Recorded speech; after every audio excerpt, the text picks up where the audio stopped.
Hi, my name is Kami Akavan. I'm the Executive Director of the USC Dornsife Center for the Political Future. Our mission is to transcend partisan politics in order to find solutions to some of the globe's most pressing challenges. Today you're joining us for a presentation by students in the Political Science 395 class. It's a directed research leadership program. These students have been working all semester to try to figure out why a particular piece of legislation did not pass, whether it should pass, and if so, on what terms, what will it take to have a bill become a law. The particular bill that we'll be looking at is called the Building Civic Bridges Act. It was introduced in the last session of Congress, never made it out of committee. We're hoping that perhaps it will have a better chance if it were to be reintroduced. I want to thank a few people before we get started. Particularly want to thank Steph Demond. Steph has been an essential part of this program's success over the years. We're so fortunate that he's been able to mentor and guide the students in the ways that he has over the years. Thank you, Steph. I want to thank Professor Art Auerbach for introducing this program and shepherding it for as many years as he has. He's now retired. Art, you're probably watching on Zoom. Thank you so much. I also want to thank our partners who are joining us on Zoom, and I will list their organizations by name. They are Interfaith America, Business for America, Convergence, and Resolutionaries. These organizations helped frame how we were going to explore these issues. They opened up their networks to the students so they could have interviews with people outside of USC in order to further delve into their research. And I'm thrilled that today we actually have one of those members from Convergence, former CEO David Eisner, joining us in person. David, thank you so much for being here today. David will be asking questions directly of the students from here in-house. I also wanted to ask, if you don't mind unmuting, we have a representative from Congressman Kilmer's office joining us today. That's Leah. Leah, if you don't mind unmuting yourself and briefly introducing yourself and any words that you want to share of encouragement with these students. Thank you so much. Yes, as mentioned, my name is Leah Lee. I work in Representative Derek Kilmer's office. I'm super honored to be able to be invited to view the presentations today. I was the main point person that was taking point on the drafting of the legislation alongside Representative Kilmer and our partners. And so it's something that we're very passionate about. Very much looking forward to the presentations, and thank you again for making the time. Thank you, Lou. Much appreciated. We're so grateful to be able to have worked with your office. The student presentation today will be roughly 50 minutes long. Immediately after it's over, you'll have an opportunity for questions and answers. So I hope you are thinking of your questions as the presentation is going. Otherwise, the presentation will continue uninterrupted until the very end. So for now, I want to say thanks again to Interfaith America, Business for America, Convergence, and Resolutionaries. We appreciate what you've done for us in this program and these students so much. I look forward to hearing your questions towards the end. And for now, Brandon, Riva, Alix, Summer, Adrian, it's your show. Good luck. Thank you. Thank you.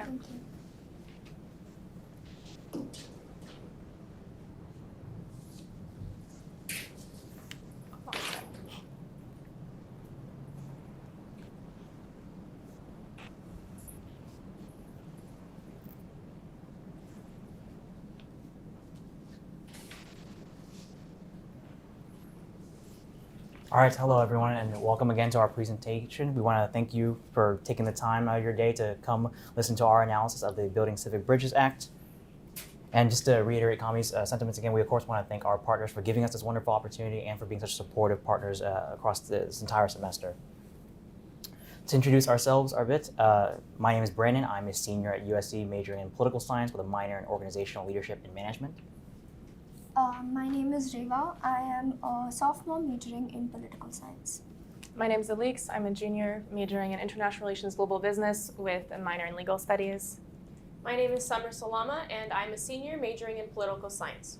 Hello, my name is Adrian Salguero Guevara. I'm a senior and I'm majoring in political science. In going about our research in all the different lanes that we explored, the one question we kind of repeatedly asked ourselves to ground ourselves and to center our research is we simply asked, in what ways can we highlight the importance of the Building Civic Bridges Act and contribute to its legislative approval? To give you all a bit of a roadmap for our presentation, First, we're going to start off looking at the business impact of polarization in America. Then we're going to dive into the bill in its congressional context. Then we're going to look at the bill itself, and then round out with various funding impacts. And of course, first we're going to look at the cost on polarization on businesses in America, so essentially analyzing the economic consequences of polarization. In going about my research, three sort of clear lanes naturally emerged through which I feel the economic consequences of polarization can be most clearly understood. That was 1, consumer behavior, 2, intra-organizational conflict, and 3, investment opportunity costs. In exploring the first lane, the key kind of push and pull dynamic to understand here is that 55% of Americans believe it's important for companies to take a stand on key issues, but then 54% will punish companies via boycott for taking a stand that they don't agree with on those issues. So what you're seeing here is that kind of classic dilemma of you better have an opinion, but make sure your opinion aligns with mine or else we're gonna have a problem here. And the consumers are very serious when they say we're gonna have a problem because as it currently stands, 1 in every 4 Americans are boycotting at least one company, and far and away the #1 reason why is because of political differences. For example, Bud Light, just in this past year, for those that don't know, did a promotion with a transgender influencer that actually ended up costing their parent company $19 billion in market value and cost themselves their position as the top beer company in the United States. Target, for Pride Month, rolled out their Pride collection and saw a $9 billion loss in market value. With that said, though, it's also important to understand that consumer behavior is something of a two-sided coin, if you will. So, for example, if you're Modelo right now, you have to be ecstatic because you overtook Bud Light as the top beer company in the U.S. Another famous example that really highlights this two-sidedness well is when everything was happening with Colin Kaepernick and kneeling for the national anthem. That year, NFL ratings famously took a dip, but that same fiscal year, Nike did an ad campaign with Kaepernick and actually saw a 31% increase in their sales, which resulted in their highest market value to date up to that point. Now, if you were to then be tempted to think, oh, okay, it all balances out, it all works out in the end, then no. That sort of volatility that I'm describing is not what you want to see either. Imagine from the perspective of an investor, you don't want the risk, the uncertainty, the volatility of your sales being so easily swayed by what the CEO might decide to tweet one day. You don't want that. You don't want that sort of volatility. You want stability. You want predictability. The last thing I want to note as it pertains to consumer behavior here is you might notice a lot of the examples I've been presenting to you are instances of conservative backlash against liberal causes. To be clear, that's not because one side is more likely to boycott than the other or anything like that. In fact, the data actually suggests that Republicans and Democrats actually boycott at nearly identical rates. And certainly there are instances of backlash coming from the left as well. For example, the #DeleteUber campaign resulted in 200,000 people deleting Uber off of their phones in retaliation against Uber neglecting to participate in a protest against President Trump's travel ban. The reason why, though, that I've kind of focused my case examples the way I have is because I remember that during our very first partner meeting, David, you brought up that progressives in particular can be maybe a bit tougher to recruit towards bridge building efforts because they worry that those efforts can distract from progressive causes. But as you can hopefully clearly see here, if anything, it's progressive causes that clearly stand to be hurt in an economy of polarized politics. The second lane is intra-organizational conflict. Of course, we all probably understand this in the context of two co-workers bickering with one another because they didn't like who the other one voted for in the last election.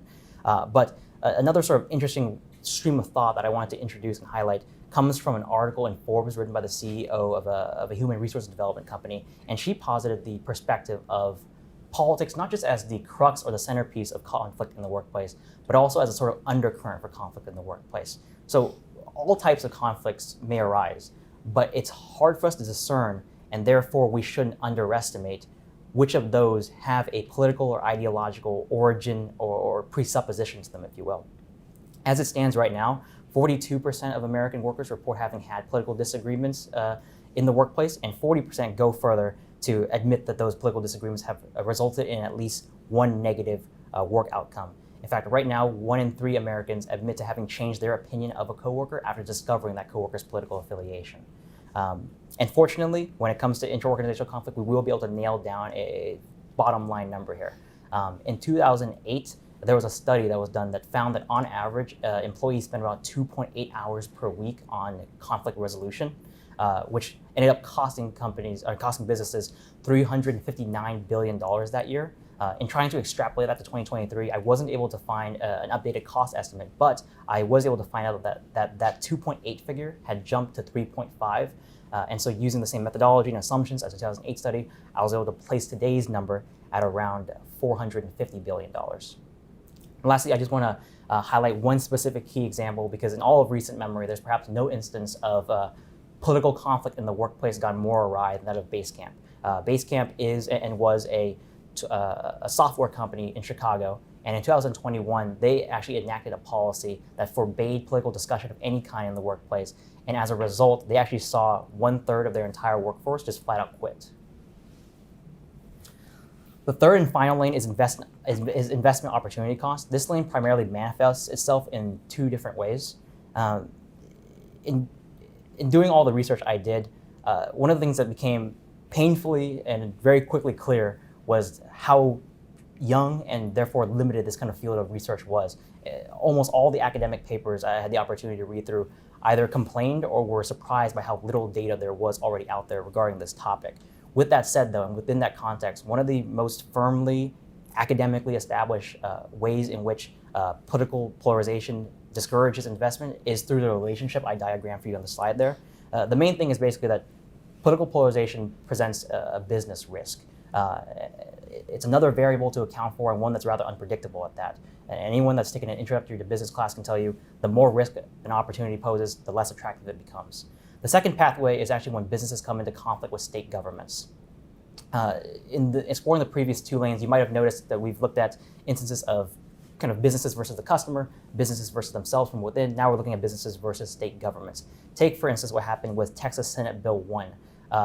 Depending on who you ask, that piece of legislation was enacted either to suppress voters or to secure election integrity. Regardless, it was estimated by an independent economic research firm to eventually cost the state of Texas $16 billion in lost business opportunities and up to 150,000 jobs by 2025 due to businesses effectively boycotting the state.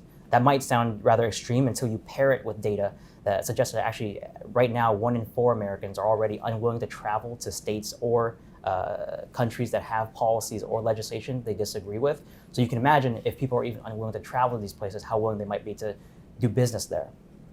The last kind of case example I really wanted to highlight, though, was the infamous, let's say, 2021 MLB All-Star Game, which was, of course, supposed to be held in Atlanta, but the MLB ultimately moved out of Atlanta in protest of Georgia's new voting law.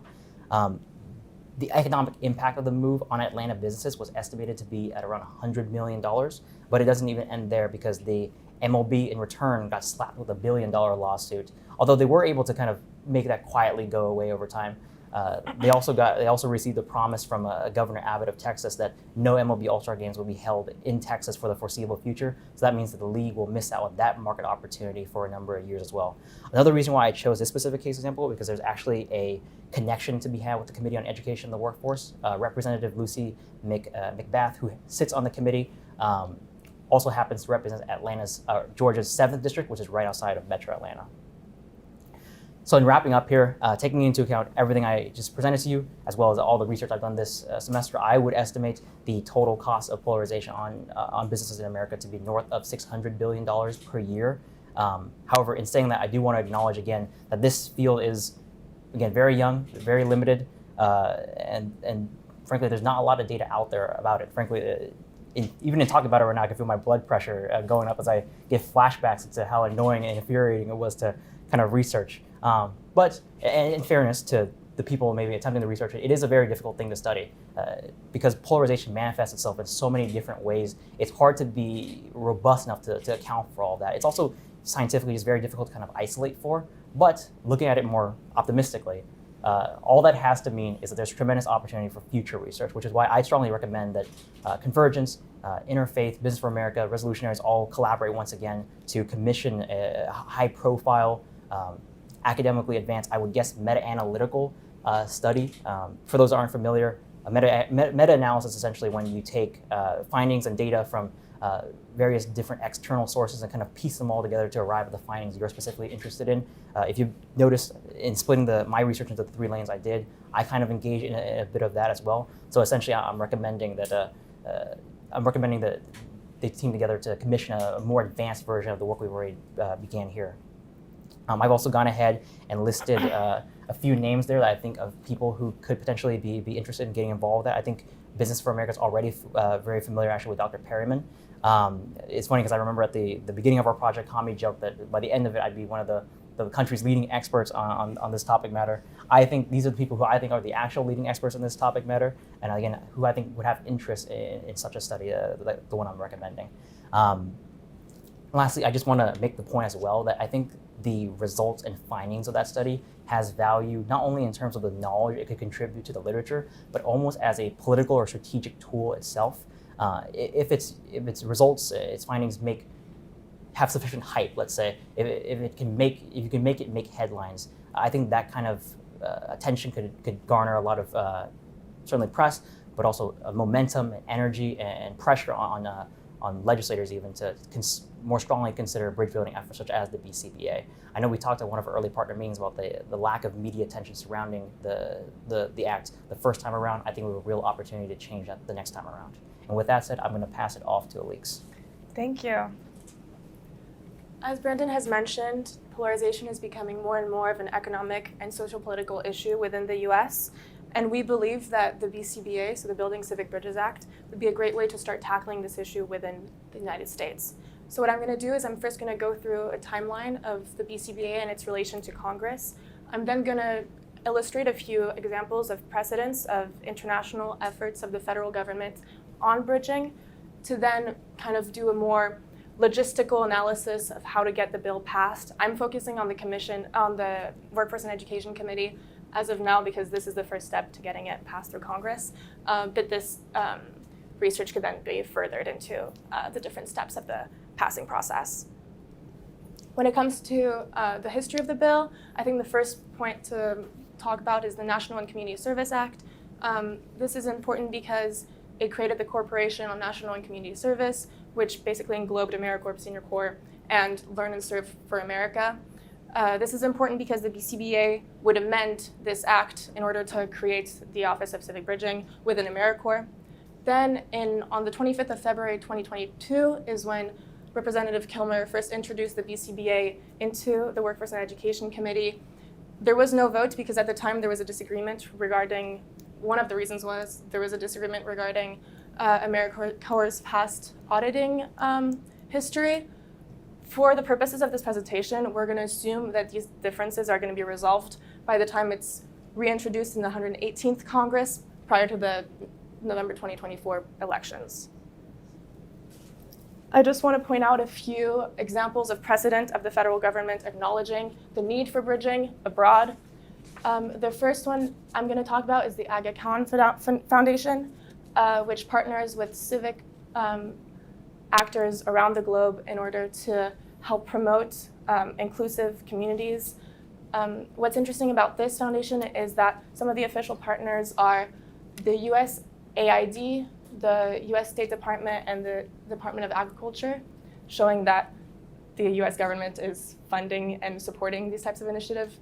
More quintessentially, the IRFA, or International Religious Freedom Act of 1998, is a great example of how the United States government acknowledges and puts forward the need for inclusivity and acknowledging diverse opinions safely.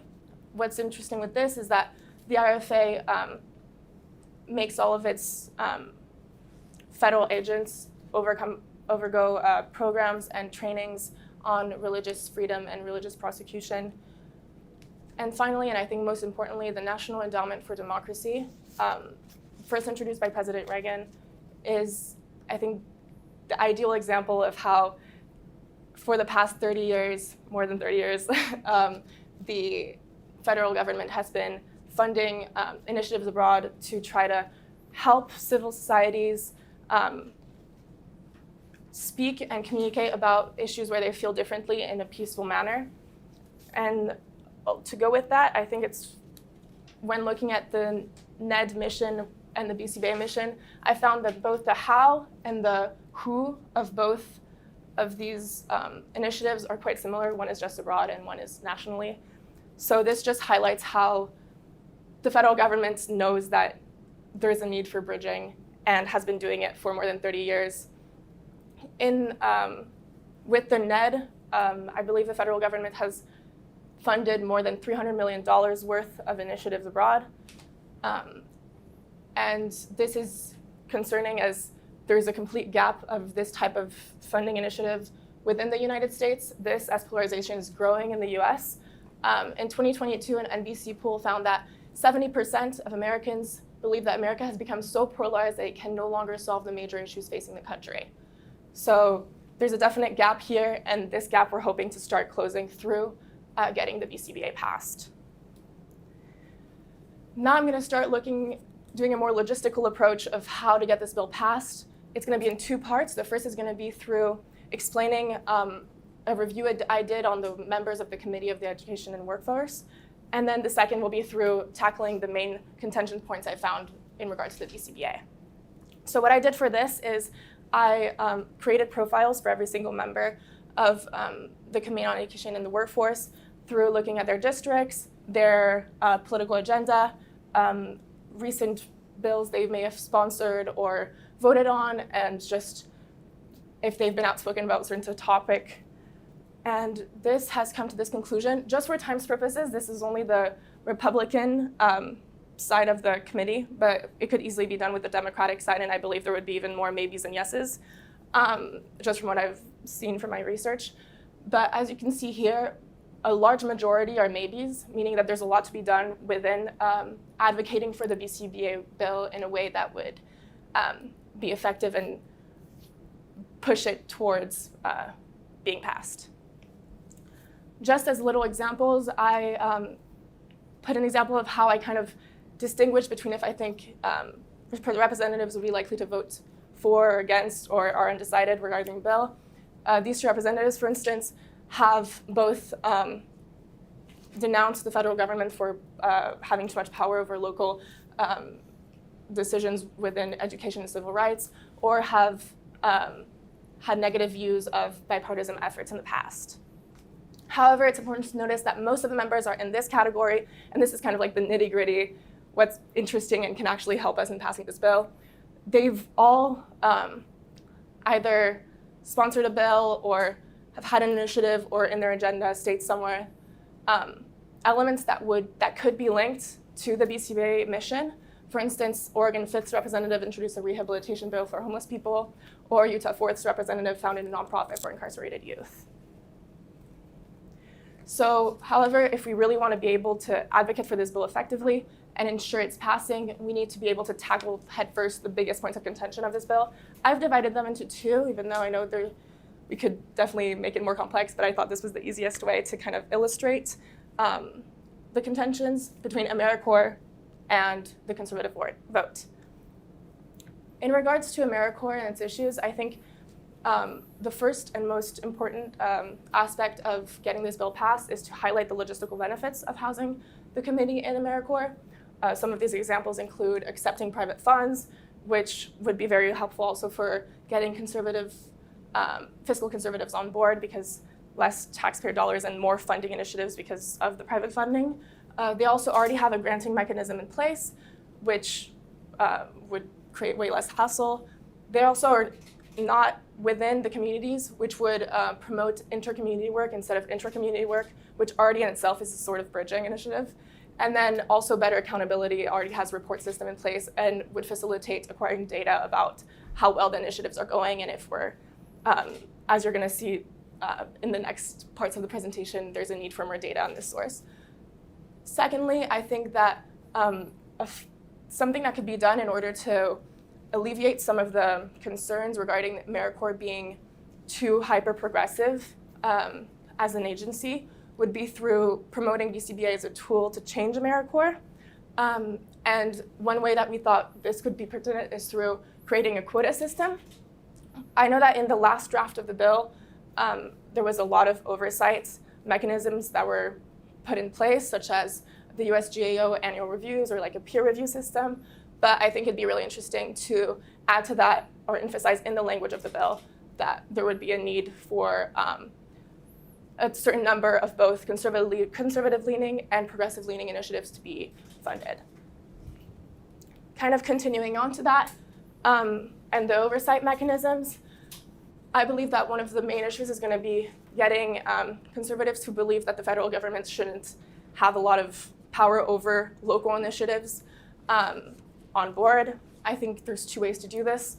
First, through a sponsoring program. This would ensure that it's not just the federal government deciding whatever can be locally funded, but having a member of Congress sponsoring a program in order for it to be considered for funding by the BCBA. And secondly, I think that the most important thing we can do regarding the BCBA is underlining the importance of bridging efforts, both nationally and locally. Nationally, we know that, as Brendan has mentioned, it has a huge economic effect, negative effect on our nation. And there is a need for the federal government to kind of centralize all the funding. This will be seen through Summer and Adrian's presentations as well. Finally, I think that a very effective way to kind of advocate for this bill and make sure that the committee members are aware of how the BCBA could further their local agendas is through specific outreach using the committee outreach tracker, which is a tool I created that encapsulates all the interests of the specific representatives of the committee. This would make it easy for your organizations, like Business for America, for instance, to contact partners or companies in those areas to specifically outreach to that committee member about how the BCBA would help them in their sector. So I think, in conclusion, it's necessary to both acknowledge that the federal government has been funding initiatives of bridge building, while also acknowledging that BCBA would promote local agendas. And with this, go ahead. Thanks.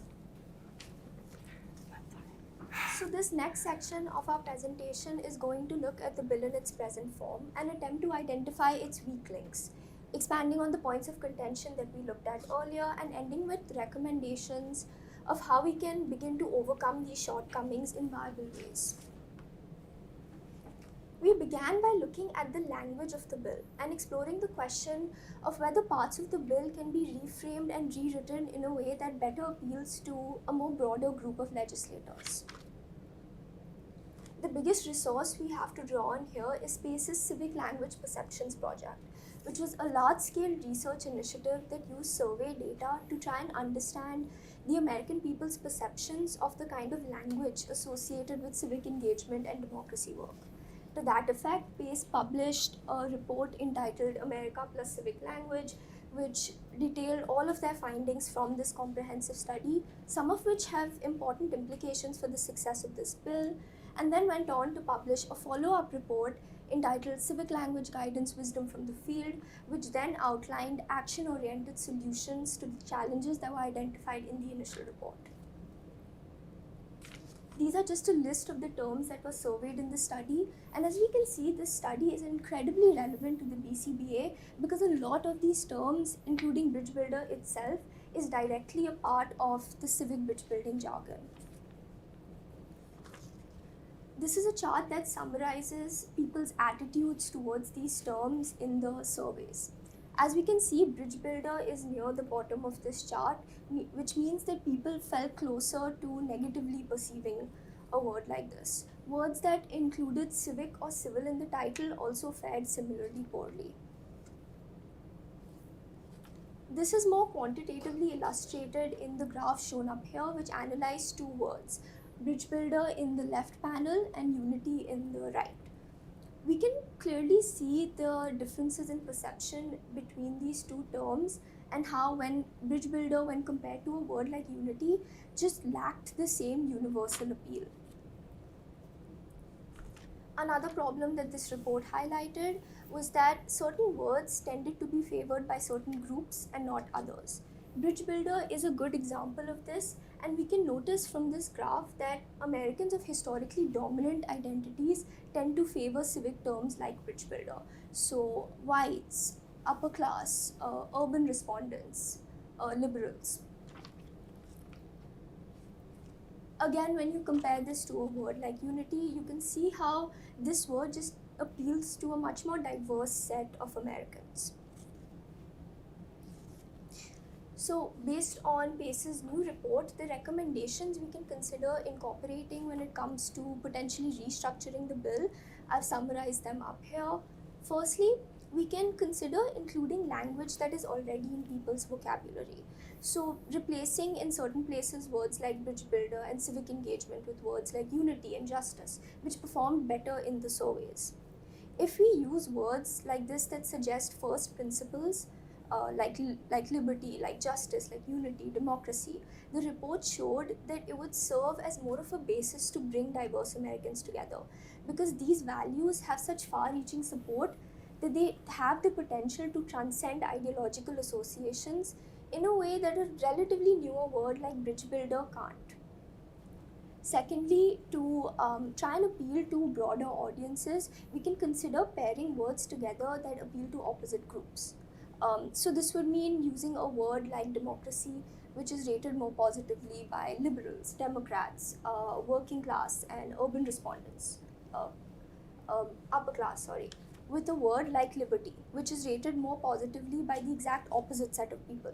So Republicans, conservatives, working class, and rural respondents. So using words like this in the same sentence together. Thirdly, to address the challenge of Americans of historically dominant identities tending to favor civic terms more than minorities, we should make an active effort to avoid jargon that feels exclusive. From the report, it is evident to us that words like bridge builder and the prefix civic do carry some of that exclusivity. So, using PACE's new report as a guideline to see which words work better, we should consider reframing the Act in a way that feels more representative.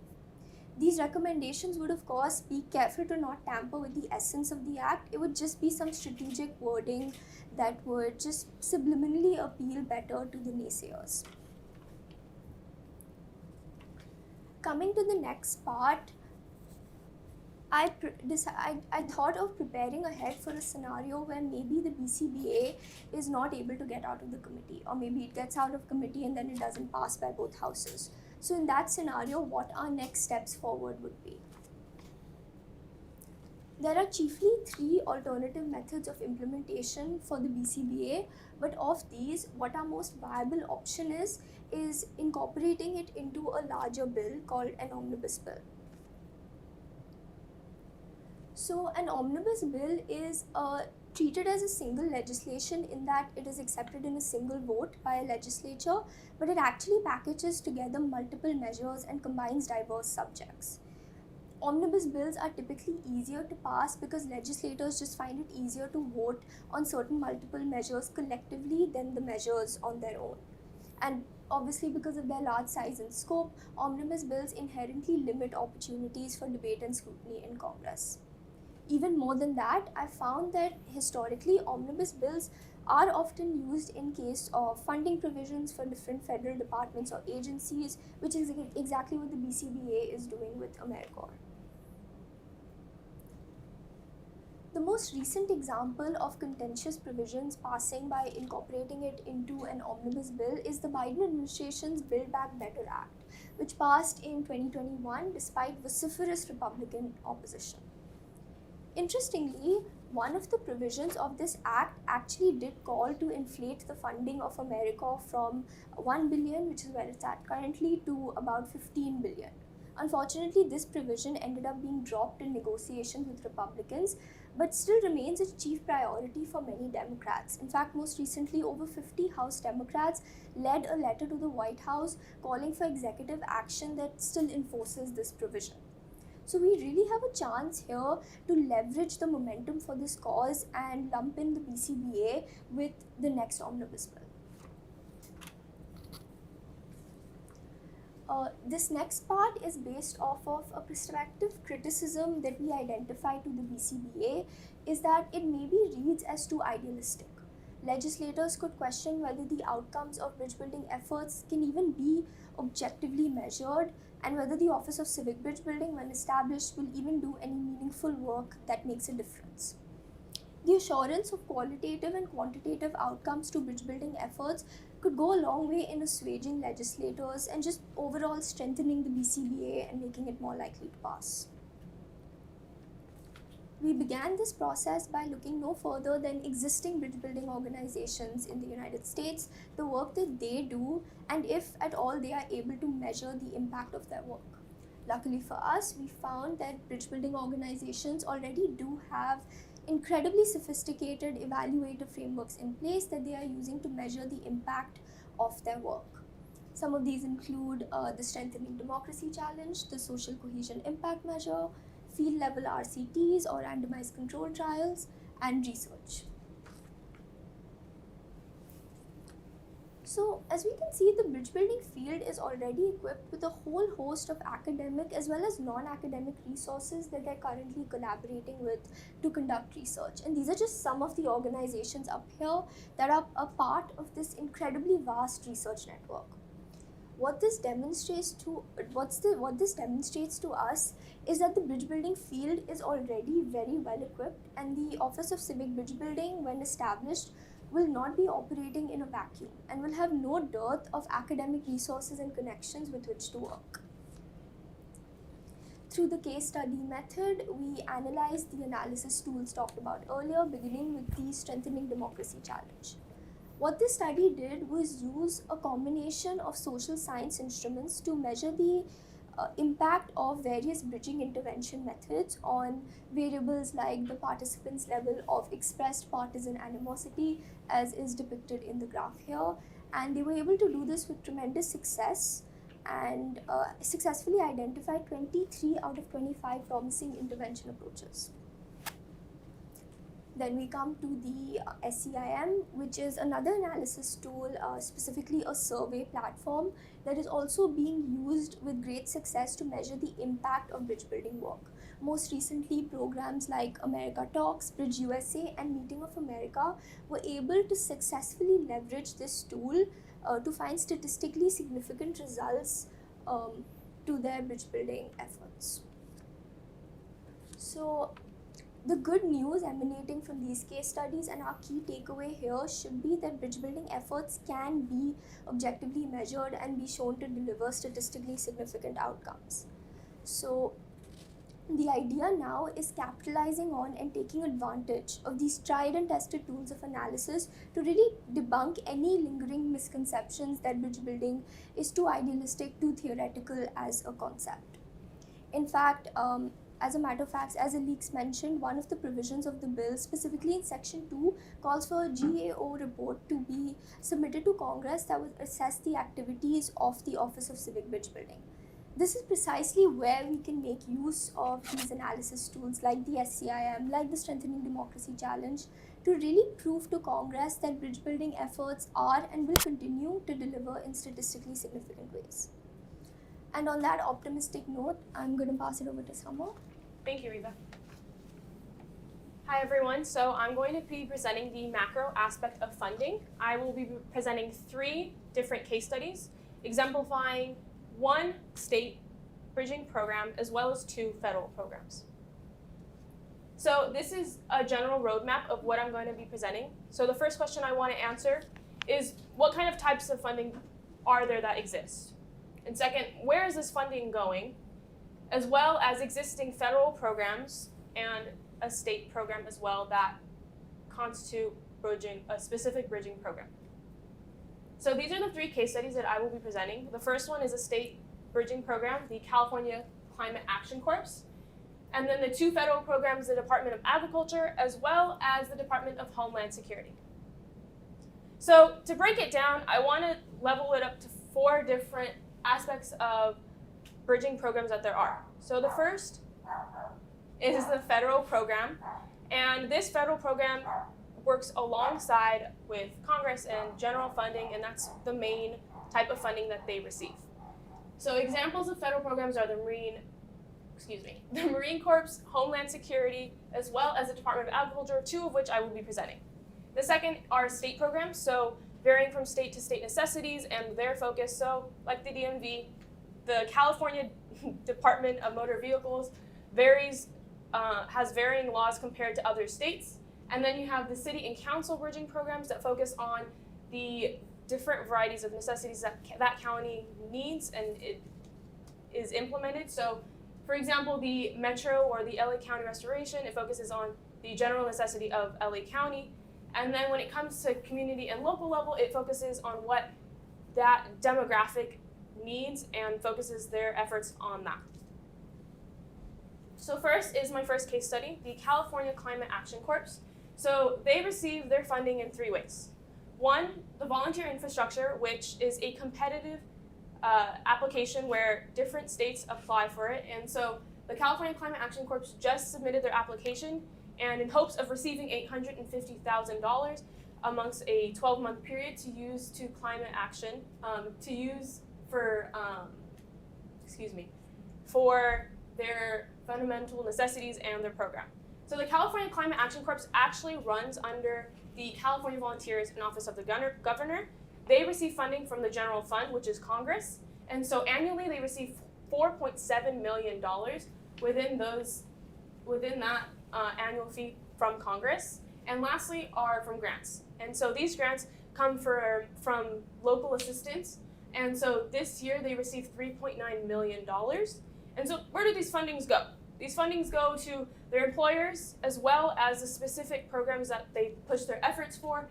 So for example, the fellows that work under the California Climate Action Corps are stipend up to $23,000. And this is before taxes, and then upon completion, they receive an additional $4,826.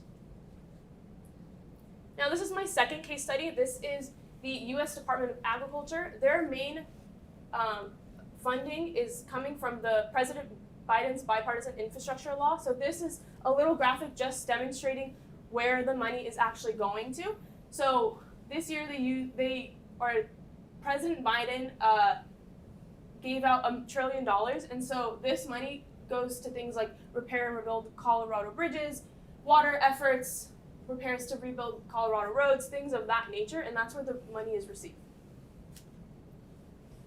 Now, this is just a little demographic of where the money is going and coming from, and so this is coming from the General Fund.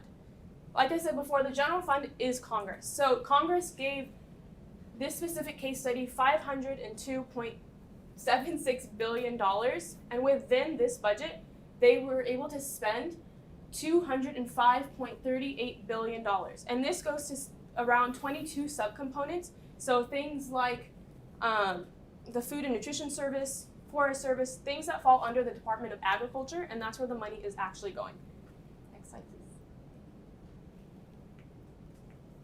Now, lastly, this is my third case study, and I'm going to be focusing on the Department of Homeland Security. The Department of Homeland Security received 34 grants from the General Fund, and of these 34 grants that total to $20 million, it goes towards things like societal awareness, civic engagement, things of that effort to bridge the divide. This is another demographic similar to the last, and they received $185.61 billion from the General Fund, and out of the budget that they received, they've used a total of $61.3 billion. And this goes to 17 different subcomponents, including Homeland Security, including U.S. Secret Service, borders, border protection, and anything that falls under the federal aspect and federal agency of the Department of Homeland Security. Now, out of the case studies that I presented, there are 3 ways that these funding are allocated. 1, national grants, just like I presented. The second, state competitions like the volunteer infrastructure. And third, formal dollars from agencies as well as donations. And out of the case studies, I recognize all 3 different ways that are allocated. Now, in conclusion, why do we need the BCBA to pass? Easy. We need it because we need to make sure that the programs that are utilizing this funding are more accountable, and it actually has a direct impact rather than receiving funding from a multitude of different places without it being, 1, acknowledged, and 2, making sure that those efforts are recognized. Thank you. Now I'm going to pass it on to my amazing and wonderful Adrian for the next micro aspect of funding. Thank you so much, Summer. So for my section, I'll be focusing on the micro aspect of bridge building and funding, and this includes communities, bridge building projects, and funding. Next slide, please. So to give context to this problem, I'm going to be examining this case study of how polarization affects communities, and specifically in public schools. In this study, it examines when and how do public school teachers encounter political polarization in their daily work, And in the bubbles, they illustrate some of the problems occurring in public schools today. In this example over here, it shows that public school teachers have to put a lot of thought when it comes to choosing textbooks because they're worried about the content and how that will be perceived by community members. In the second example, teachers do not feel comfortable sharing their political views because they fear repercussions from their community. And lastly, in this last example, students are unable to debate each other without personally attacking each other. And what this study demonstrates is that polarization is affecting communities at the most local levels. When it comes to public schools, teachers face extra burdens. Instead of being focused on providing the best quality education, they have to worry about repercussions from their communities. But it's also affecting students as well. They're unable to engage in conversation with people who have different perspectives in them. And there's amazing bridge building organizations that are doing great work to combat polarization and to bring people together. For my research, I conducted 5 interviews with the leadership of different bridge building organizations, and this includes the American Exchange Project, Urban Rural Action, and Interfaith America. And to give you an example of the work these organizations are doing, I will be examining 2 case studies, 2 bridge building projects, and the impact these projects are creating. For the first project, I have Urban Rural Actions Uniting to Prevent Targeted Violence, and I chose this project specifically because it's occurring in the congressional district of Congressman Lloyd Schmucker, and he's one of the members of the Workforce and Education Committee, the committee considering this bill. So what this project does, it brings people together of different backgrounds, Black, white, conservative, liberals, and the purpose is to reduce targeted violence in this community. And targeted violence is defined as violence against an individual because of an aspect of their group identity, such as sexuality, race, political affiliation. And under this program, there's 28 participants, and they build relationship across ideological lines. And to reduce targeted violence, they work together to strengthen community resources, such as suicide prevention services, recovery and reentry services for veterans, and mediation and problem-solving services. So to give you a quick summary of this project, community members are responsible for putting their differences aside and working together to provide vital resources for their communities. So what kinds of effects is this project creating? Well, it's important to note that it's an active project, meaning it's still active. Urban Rural Action conducts 3 surveys, one at the beginning of the project, one midway through, and one at the end. And they ask participants questions like, how confident are you in engaging with someone with different perspectives than you? And how much respect are you able to retain for someone who has different viewpoints? And to measure impact, they compare the participants' response across the 3 different interviews.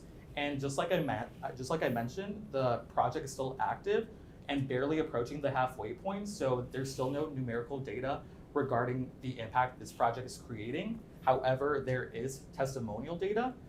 Back in February, participants were asked, what did you like most about this gathering for this project? And on the screen, I have one of the quotes from one of the response, and it reads, quote, I like the way we gelled in a short period under a common goal.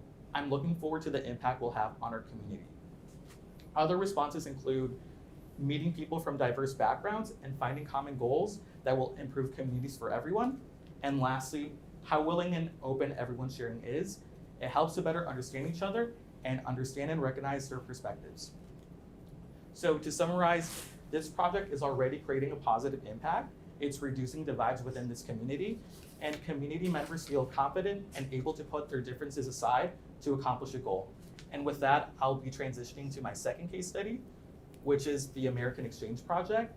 So what this project does, it conducts domestic study abroad programs. High school seniors are matched with other high school seniors from across the country, and they travel to an exchange town, a faraway part in the United States. And under this program, it fosters exposure to other people, places, and experiences. For instance, in an interview with CBS, one of the students that participated in the program is from a rural town in the United States, and their exchange town was San Francisco, and they talk about how they had no prior exposure to city or urban areas, and they described having to ask people's pronouns for the first time. So Again, for this case study, there is no numerical data on their website regarding impact. However, according to my interview with David McCullough, CEO of the American Exchange Project, students are excited and cheerful to interact with each other. And on average, students who participate in this program make up to 3 new friends. Additionally, according to the same interview with CBS, students have built deep relationships with the students in their program. One student noted that, quote, "I feel like I bonded with you guys more than I have with my friends back home." And this impact that this organization is creating can be summarized by this quote from Zach. He's one of the participants from this program. And it reads, quote, "Every AP year has one thing in common that truly unites us. We are kids just trying to be ourselves and trying to find our next step in life. I've been able to learn that even with our geographical differences, we are not that different. We are all American." So to reiterate, this program is simple. It fosters exposure to different people, places, and experiences. And students leave this program being able to understand and learn different people and perspectives. Next slide, please. And these organizations are doing amazing work. However, they do need additional support. When I ask interviewees about funding and how big of a role does the federal government play in providing funding for their organization, the most common response I received was the federal government provides little to no funding. Some interviewees said they receive no funding at all, while others said they receive some funding, but it's a minimal part of their budget. Summer's work highlighted that the federal government does provide some funding. However, it's very disorganized. Different government departments are providing this funding. However, according to my research and my interviews, a lot of these organizations are not even benefiting from this funding and resources. And it's very vital to support these organizations because it would help them create a larger impact. According to my interview with Joe Bumman, CEO of Urban Rural Action, additional funding would help his organization to have more impact, reduce hate and division, run more programs, and run larger programs. And I received a similar response from all my other interviews. Next, a second problem I faced was finding research itself, research and data. Riva has acknowledged that there's different institutions collecting data on bridge building. However, when it comes to the bridge building organizations themselves, I had such a hard time finding data on their website regarding their impact they're creating. It's just very inaccessible to the public. For instance, on the website of the American Exchange Project, there is absolutely no numerical data regarding how much of their work is reducing polarization among the people in their program. And this is a problem I face for most bridge building organizations. Next slide, please. And that leads me to my recommendations. Assuming the Building Civic Bridges Act were to pass, I recommend lax requirements for organizations to receive funding. This way, diverse organizations can receive funding for bridge building projects, whether that's schools, businesses, community centers. Additionally, to Alix's previous point, lax requirements can help attract both conservative and liberal organizations, so they can both benefit from funding under this bill. And my second recommendation is to receive funding, organizations must be required to collect data measuring the impact of their work. There's still a lot of work that needs to be done to make bridge building data more accessible, and organizations that receive funding under this bill should be required to collect data, and most importantly, make it available to the public to demonstrate that taxpayer dollars are being invested in something valuable. Lastly, to conclude our presentation, I will be reiterating all of our recommendations. For the cost of polarization on businesses, the recommendation is to commission a high-profile study on the net economic effects on political polarizations. For how to get the bill passed, highlight the need for bridge building efforts federally, and use local level arguments to show the positive impact of the initiatives that would be funded. For the potential revisions to the bill, use research to restructure and revise parts of the bill. Work with existing mechanism used by the bridge building field. And consider the viability of incorporating the Building Civic Bridges Act into an omnibus bill.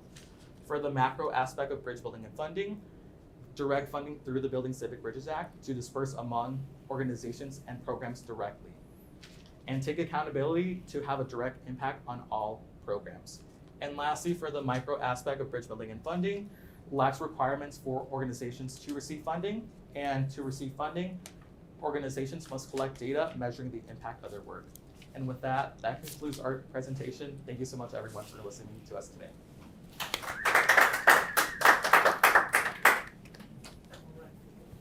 Great job, you guys. Great job. I'm so proud of you all. I wanted to open up the floor to questions so they can direct questions to you so we can dig a little bit deeper into this. And if you have questions for any of the organizations that are joining us, please ask away.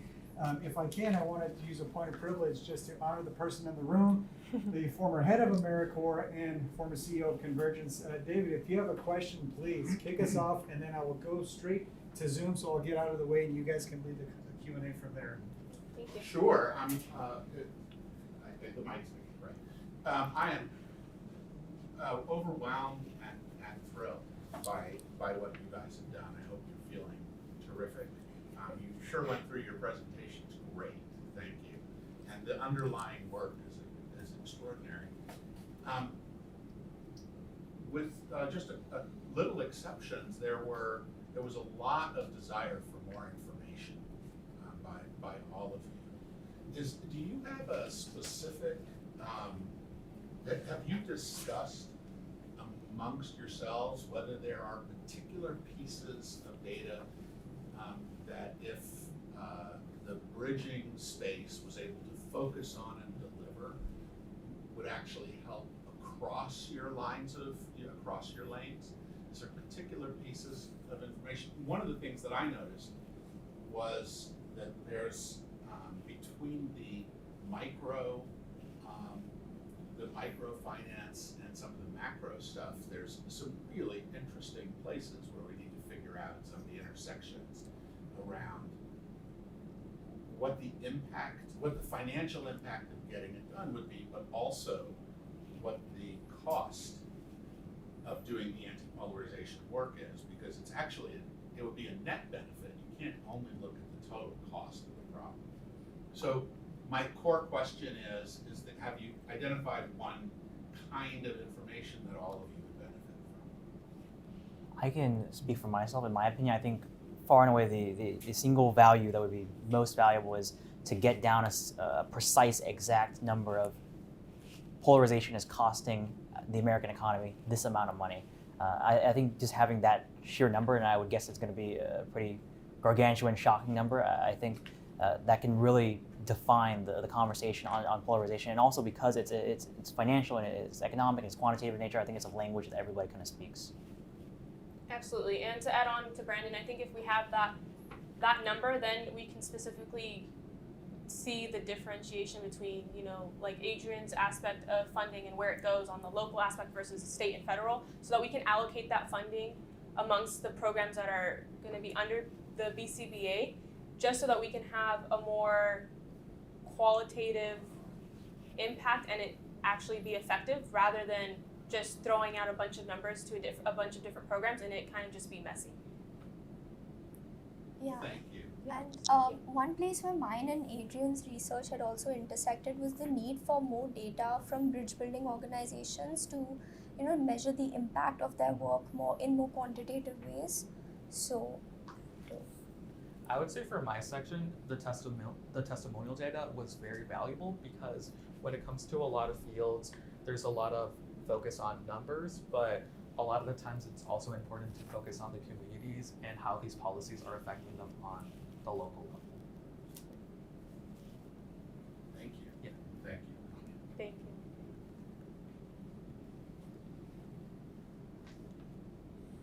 Does anyone have any questions in the Zoom room? Yeah, hi. This is Richard Eidlin from Business for America. First of all, I wanted to thank you all for excellent presentation. Learned a lot, and your research will be helpful in our advocacy efforts on Capitol Hill. So thank you for the thoroughness of your work. I was curious, one thing, I may have missed it, but I didn't hear you talk all much about the possibility for collaboration among the different advocacy groups working to support the BCBA, and wondered if you have any observations on that.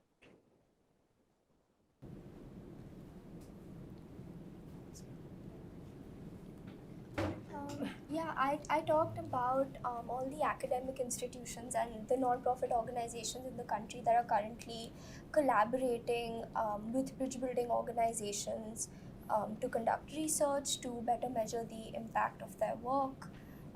So that's definitely one point that we thought would strengthen the BCBA and just assure legislators that the bridge building field is already pretty well equipped, and the Office of Civic Bridge Building will have a lot to work with when it's established.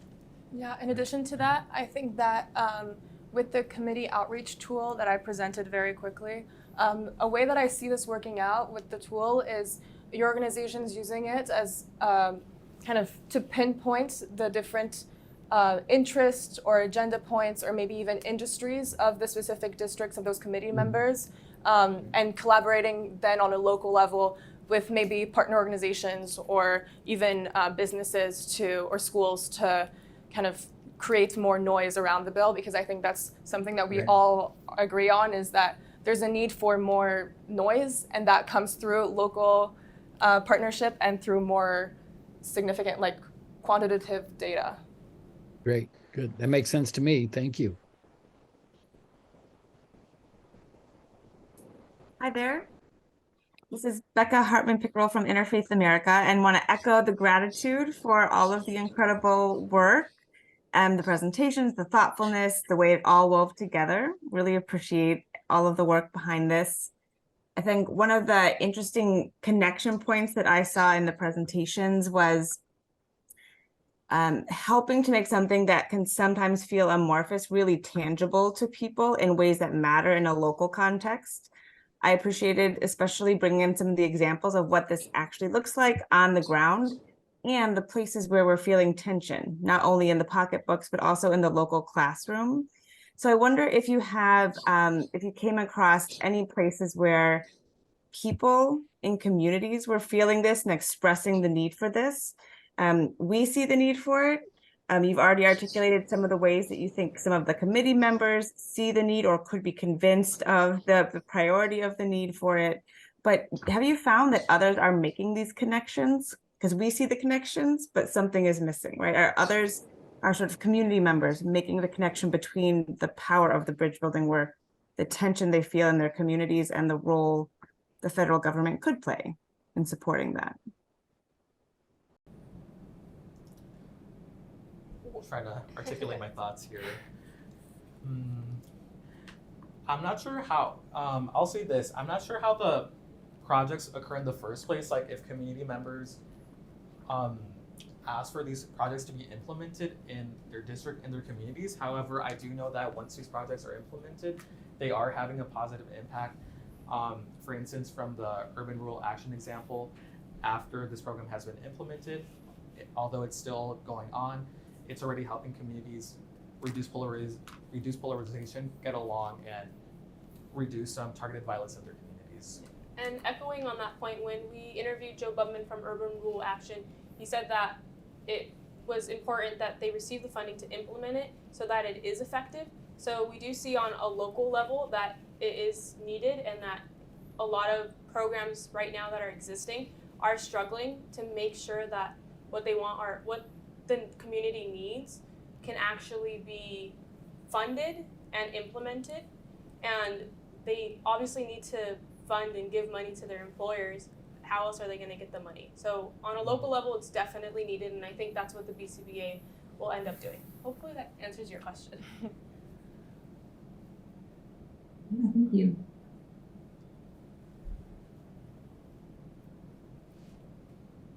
Hi, this is Leah with Representative Kilmer's office. I just really wanted to echo what a great job I think that you all did on your presentation. As someone who's currently trying to help my boss who's still in Congress, I can say that a lot of the questions that you dove into through your research are very similar to the ones that I think that we ourselves are trying to unpack and work through. And so I think it's just really encouraging and exciting to see your interest and attention in this. Especially appreciated such detailed breakdowns of, the power of language and messaging, trying to understand the ways to draw impact and measurement to bridge building as well as different funding opportunities. I think that all of it was just very impactful. I think that one of like the big challenges that we've had is really trying to draw attention to the urgency of polarization. You know, what really happens if we don't take action at a time when I think we are increasingly feeling polarization at a personal level, not just like at an academic or professional level. I think polarization is something that we really feel and people talk a lot about, but not a lot of people study and perhaps deep dive into the kind of level of detail that you did. And I'm just curious, you know, what's something that surprised you as you embarked on this project, and or something that you felt like really called attention to the urgency of taking action on polarization? Thanks. I think I can really speak to that because, and then kind of building off exactly what you're saying, I also noticed that in going about my research, and this did surprise me quite a bit, of how kind of anecdotal reliant a lot of the research is on the effect of polarization. A lot of especially the early research before I really kind of dove deep into the trenches really, it was a lot of stories of instances of political polarization kind of gone wrong. And I think to an extent, and this contributes to I think the urgency problem that I also echo that you communicated. I think those types of evidence, frankly, it's good, it's certainly helpful. Maybe it lands for a lot of people for sure, but I think it doesn't hit as big as when you're at a restaurant and you get that final check and you see like the bottom number. It doesn't produce that kind of effect, and I think that's where the advantage of having more quantitative data, really like maybe even a total final cost could come in and really raise that urgency level of what we're already noticing, but kind of maybe anecdotally and through stories rather than through here's the impact, here's the quantitative impact, here's the number. I completely agree with that. And to echo that point, I think that that's why a lot of us in our research highlighted the need to focus on the local level need for bridging efforts. I think that we all, especially like with the upcoming elections and just everything that's happening currently in the world, we all are aware of polarization. It's something that we face every day. There's a sense of powerlessness and unable to grasp the concept and how to fix this. And so kind of being able to show a more graspable vision of how bridging efforts could visibly help day-to-day lives of at the local level, I think is really, really important and impactful.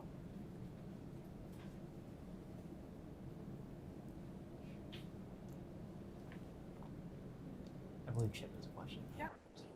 Hey everybody, this is Chip with Business for America. So just wanted to pile on with everybody else and just kind of say how much we appreciate the thoroughness and the work that you guys have demonstrated throughout not just the presentation, but obviously in the passion that you talk about even this subject. It's something that's super refreshing and I think gives us a lot of hope, not only for legislation and addressing these issues, but some leaders moving forward. But I guess I have a very, very specific question, and it's to the speaker that just spoke, and I'm so sorry, I don't know your name, but it's about the committee outreach tracker, which got me really excited, especially as somebody who plays a communications role and really tries to understand from my audience, what are their pressure points, what are the things that they're, in this circumstance, what they're facing in their particular districts as it relates to polarization. So when I'm looking at the tracker, and sorry, I'm looking over here because I was screen grabbing some of the slides, but I saw that there was some columns on outreach and action. And I was just wondering if maybe you could explain a little bit more what you were capturing in that, because I think what you were trying to do is to, figuring out different ways that you could develop outreach with these representatives, but then also actions that could be taken to either engage them or, messaging them, or I'm just trying to understand a little bit more about what that section of the tracker is. Right, of course. I don't know if I can pull it up, but it's basically I screenshot it, I can put it in the chat. Oh, perfect. But basically I had every district representative, and then their main interest or points that I found could be correlated to the BCBA, whether that's because they've sponsored a bill that supports a bridging effort, or even if there's like a major industry in that district, because as Brendan mentioned, polarization has a large effect on industries. And so then I believe it's called like, oh, there we go, thank you. And then the outreach type was basically, as an organization, what type of outreach was best for that certain district. So I believe I put like partners, company, industry, or government official, meaning would it be would it be more influential to speak to partners on the ground who may be like a business that works alongside the representative for that project that they're interested in, or would it be more beneficial to directly speak to the representative? And then the action part, what I was kind of going for with that was keeping track of it more so, did people start the outreach project or not? If it's ongoing, if there's been a reply, more so kind of keeping track of that outreach initiative on a district level. But obviously I'm very open and like excited about being able to play around with this tool to make it as like adaptable to the needs of the organizations. But I thought it would be 100%. That's great stuff. Yeah. So I hope that helped a little bit clear it up. One more. Thank you. Yeah, thank you so much. One more question. If everyone's really focusing in on the need to basically be able to tell the local narrative on exactly what the challenge is and how to help. Talk about USC. Where does USC see its biggest challenge around that requires bridging work? So there's a lot of them. There's a lot, unfortunately. One that's more recent and very much in the news, and I actually talked to Joe Bubman about trying to bridge this divide because it's affected me, my friends, directly. It's the Palestinian and Israel conflict, and I think that's really big because not only are hate crimes going up for anti-Semitism and Islamophobia, and so that's one thing that I think USC really needs to focus on, bridging that divide and finding a safe community for both parties, whether they're pro-Palestinian or pro-Israeli or taking a side. There shouldn't be sides. It should be more of a humanitarian aspect of it rather than, taking sides and it being a very dangerous situation to begin with. So I think that's one USC thing that I personally really want to figure out and solve. But that's one of the many that we have. So yeah, I think just generally USC could do a better job at speaking out about controversies and topics, not taking sides, but just acknowledging them. I think that USC has a history of kind of dunking and being like an ostrich. Is that the word for that animal? yeah. Yeah. And just every time there's kind of contention or a point where people don't agree, they usually will not promote viable discussion and like have a platform for students to discuss in a more lucrative way the issues. Imagine if let's say we passed the BCBA. Crossing fingers. Would that, do you think by itself that could result in resources supporting USC students to be able to connect across divides better? I don't think I see the BCBA as like a resolve all key. I think it's more so just the beginning of a movement towards acknowledging on a federal level the need for more bridging efforts and kind of putting it on the same field or like ground level as other issues that we see, like whether they be economic or et cetera, that we acknowledge all the time in politics. And so I think it's more so in that way that I think the BCBA is important, like a trendsetter more so than the one bill that will resolve it all. Agreed. And I think it has to be, I'm so sorry. I think it has to be communicated effectively and promoted because it could be passed, but no one at USC but us that have been working with it for the last semester know about it. And so I think it does come down to communicating and talking about, okay, this bill was passed. How can we implement it on a local level and kind of connect it in that way rather than you know, it's an active change, and I agree with you completely. It's not a one bill fits all, solves all.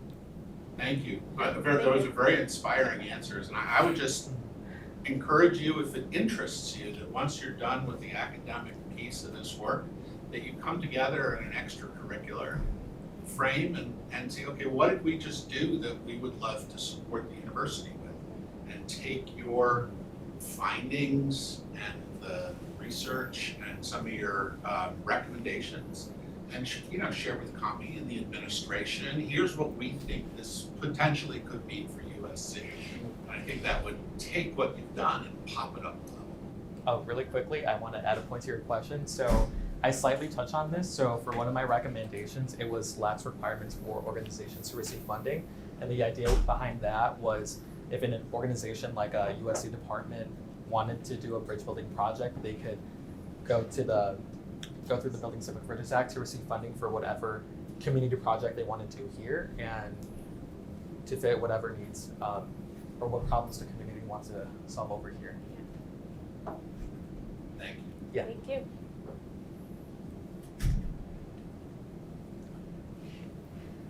Any other questions?